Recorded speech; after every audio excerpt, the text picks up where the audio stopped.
Okay, so we're going to start. This is your ultrasound machine here in our NICU. We're going to work on the basics of the ultrasound machine first, and learn how to turn it on. So our on button is here, and we'll let it boot up.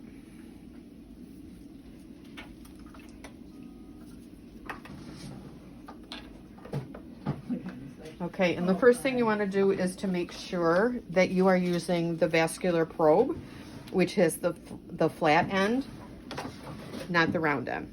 Okay, and please just make sure when you look at it and examine it to make sure that everything is intact and that it's clean.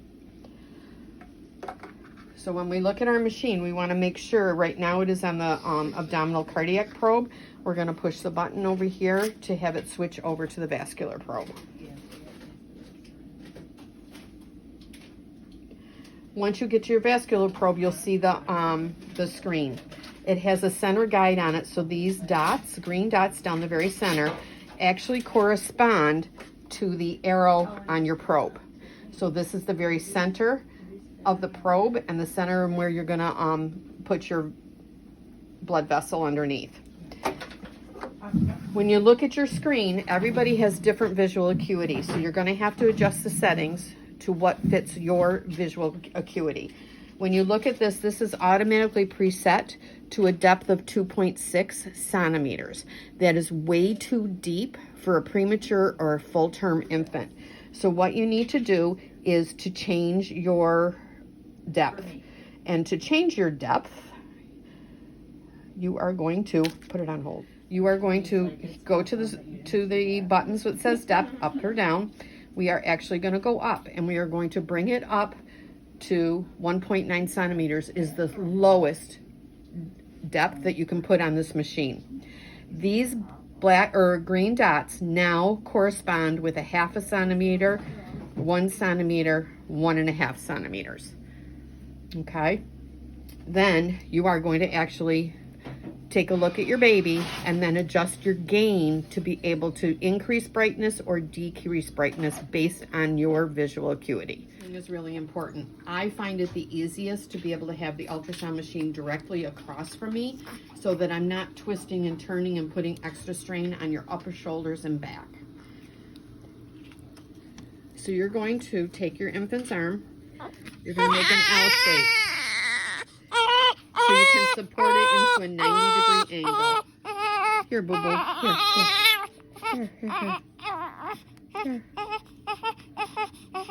Here. There you go.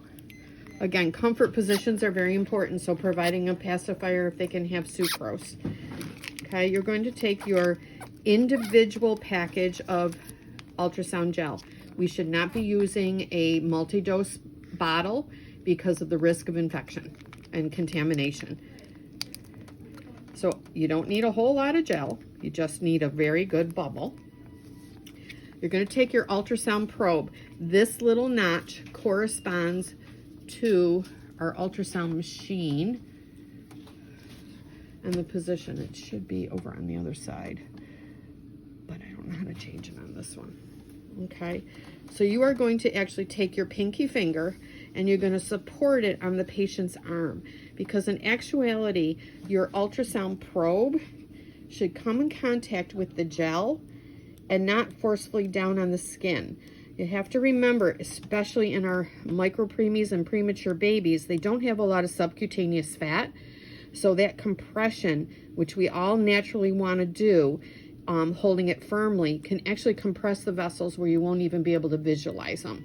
So it's really important to get into practice, and it's not easy, is to support your pinky finger on the upper forearm and then float on that nice bubble of gel your ultrasound probe. And now if you look at the screen, I always start in the AC to get my anatomical landmarks. So right now you can see that nice big black circle in the middle, and as I compress slowly and not a whole lot of compression, you can see the compression of the artery with the pulsation. Now I'm going to ease up on my probe so that I have that nice round circle.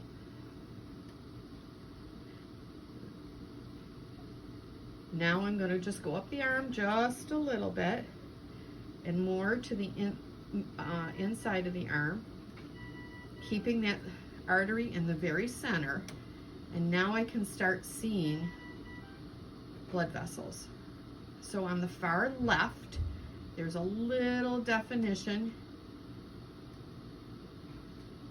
and it doesn't compress all that great. That is the cephalic vein on the outside of the arm, okay? And it is not compressing all that great. Above the brachial artery is a brachial vein, and you can see when I compress, the veins will compress much easier. So now this is a good picture of a brachial artery.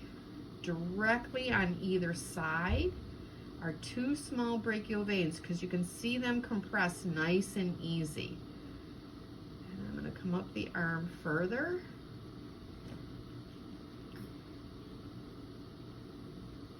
I'm actually going to bring the arm following that brachial artery and those veins all the way up the arm, and I'm looking for continuation of blood vessels.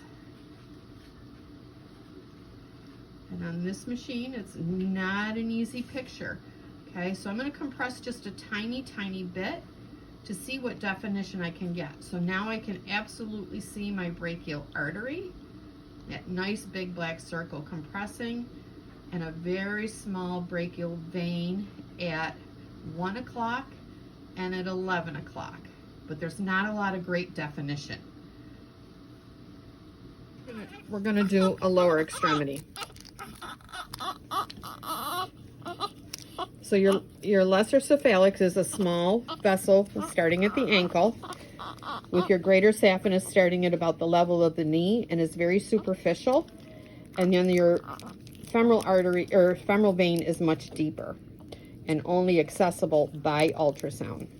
And the problem with looking at your femoral vein is many times it is underneath that femoral artery, so you have to follow it all the way up to see if you can get it to separate. So again, we're going to start at the level of the knee.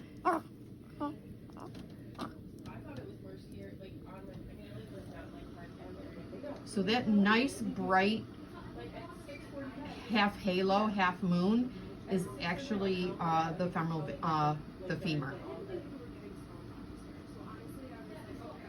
Okay.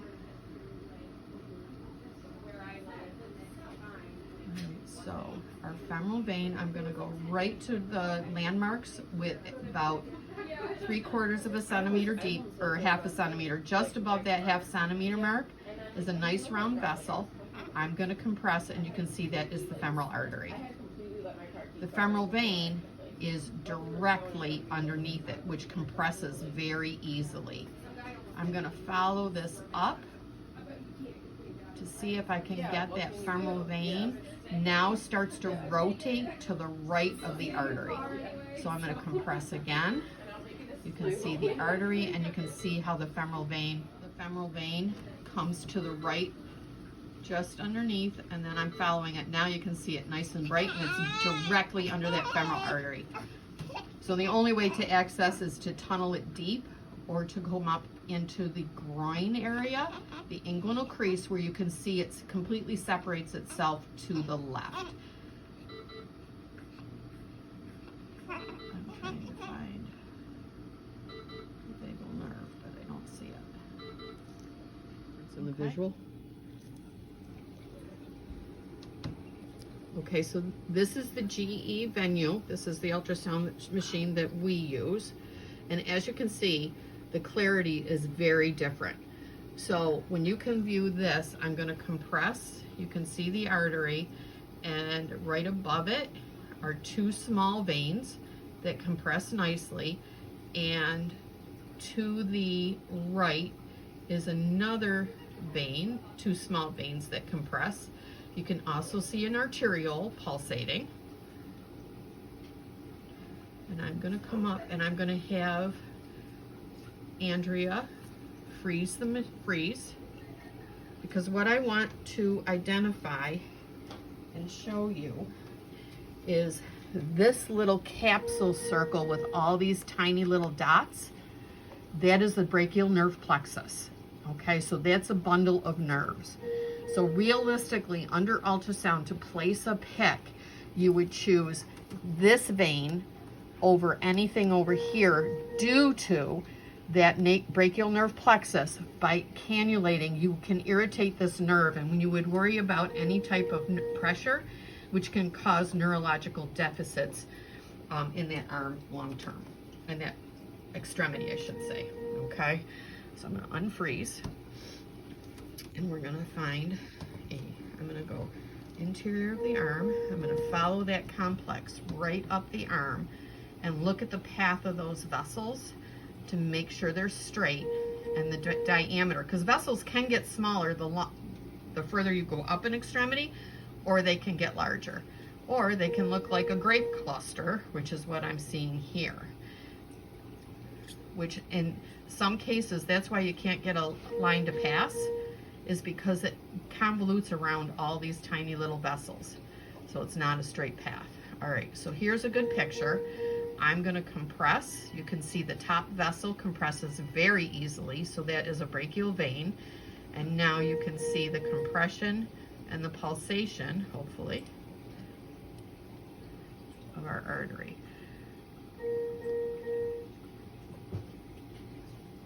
You don't see compression very well. That's why it's important to know your anatomy. Okay, so that vessel on top squishes down nice and easy. Okay, very little pressure. So I'm going to have Andrea freeze my screen. Okay, now we're going to measure our internal diameter, which is going to help decide what size catheter you're going to place based on catheter vessel ratio. So you hit your measure. Okay, and I am going to take my glove off because I always screw it up. You're going to bring your little measurement right to the inside corner. Where'd it go? There we go. Okay, and then you tap, and then you raise it up and tap again. And it didn't measure it. Let's try that again.